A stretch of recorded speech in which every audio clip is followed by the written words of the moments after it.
Hello बच्चों, आज हम डिस्कस करेंगे सर्कल में हम डिस्कस करेंगे सबसे पहली जो टर्म है साइक्लिक क्वाड्रिलेटरल। क्या डिस्कस करेंगे बेटा? साइक्लिक क्वाड्रिलेटरल, और उस पर क्वेश्चन करेंगे। ठीक है, तो सबसे पहली बात, एक सर्कल होता है, ठीक है, और सर्कल में अगर मैं एक क्वाड्रिलेटरल बना दूं, क्या बना दूं?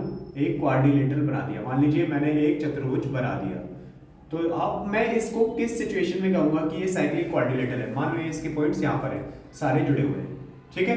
तो मैंने कहा ए बी सी और डी, अगर सारे के सारे पॉइंट्स सर्कल की इस किनारे पर हैं, इन किनारों पर हैं, तो हम कहेंगे cyclic quadrilateral. All the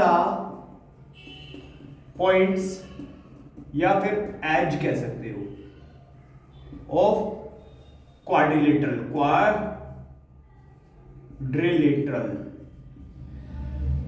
eight circle.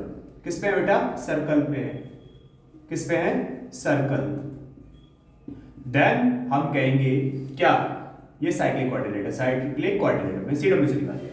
और दूसरी कंडीशन ये है कि अगर एंगल ए, मान लो इसको एंगल ए कह दिया, और एंगल सी, एंगल ए और एंगल सी का सम 180 है, तब भी हम क्या कहेंगे? अपोजिट एंगल्स का सम क्या होना चाहिए? अपोजिट एंगल का सम 180 होना चाहिए, तब भी हम क्या कहेंगे? और अब हम इस पे बेस्ड क्वेश्चन करेंगे, ठीक है। इसी पे बेस्ड क्या करेंगे? हम क्वेश्चंस करेंगे। बात समझ आई? हम आपके क्वेश्चंस सपोर्टिंग मटेरियल की कराएंगे, ठीक है, जो आपके स्कूल से मिला है, ठीक है। तो इसका मैं क्वेश्चंस कुछ लिखता हूं, फिर करते हैं।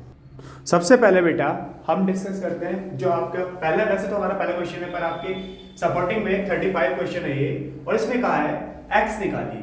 अब आपको पता है ये कहा है, इसमें एक चीज और मेंशन की है, ये एक साइक्लिक क्वाड्रिलेटरल है। क्या बेटा? एक साइक्लिक क्वाड्रिलेटरल है। तो आप देखोगे, और नहीं भी की तो देखो सारे पॉइंट्स किस पे हैं? सर्कल पे है। किस पे है बेटा? सर्कल पर है।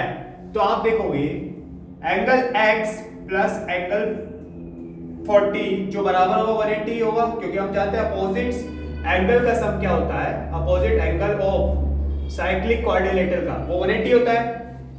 तो एंगल x निकालना है हमें, ये प्लस का उधर जाके माइनस का हो जाएगा। आप देखोगे 140 आएगा। बात समझ आई? यानी है ये सिंपल। अगला क्वेश्चन करते हैं। अगला क्वेश्चन देखो बेटा, इसमें कहा है कि find the value of BCN। अब BCN है कहां पर? BCN मतलब बाहर वाला एंगल हमें निकालना है, यही पूछा है, यही पूछा बेटा। तो चलिए देखते हैं BCN कैसे निकले। आप जानते हो बेटा पूरी लाइन कितने की होती है?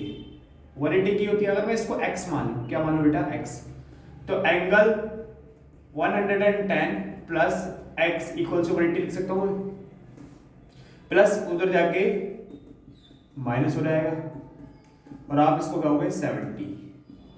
ये बात समझदार है? अगर ये 70 है तो ये एक साइक्लिक क्वाड्रिलेटरल है, क्योंकि सारे पॉइंट्स किस पे हैं? सारे पॉइंट्स सर्कल पे हैं। ये 70 है तो ये कितना होगा? 110 होगा। क्यों होगा? क्योंकि आप जानते हो अपोजिट एंगल के सम कितना होता है? अगर मैं इसको y मान लूं, क्या मान लूं बेटा? y, तो आप देखोगे angle x plus angle y जो होगा वो 180 होगा या नहीं होगा? Opposite angle of cyclic quadrilateral. तो एंगल x जो है हमारा 70 है, ये हमारा y हमें निकालना है, और ये कितना है? 180। ठीक है, तो आप देखोगे 110 आ गया। ये 110 आ गया तो फिर से वही पूरी लाइन देखेंगे। क्या देखेंगे बेटा? पूरी लाइन देखेंगे, और फिर से 70 आ जाएगा। कितना आ जाएगा? 70 आ जाएगा। बात समझ आई? या निकाल के दिखाओ, सिंपल है। अगला देखिए, देखो बच्चों एक और क्वेश्चन है, कितना सिंपल सा क्वेश्चन है। इसमें कहा है x और y की वैल्यू निकाल दीजिए इस क्वाड्रिलेटरल के अंदर। तो आप जानते हो देखो ये और ये अपोजिट एंगल है, दोनों का सम कितना लिखोगे? मैं बता देता हूं, सम लिख देता है, बताओ कितना लिखोगे? कितना लिखो? 180 लिख सकते हैं ना? क्यों? Opposite pair of cyclic quadrilateral आप कह सकते हो।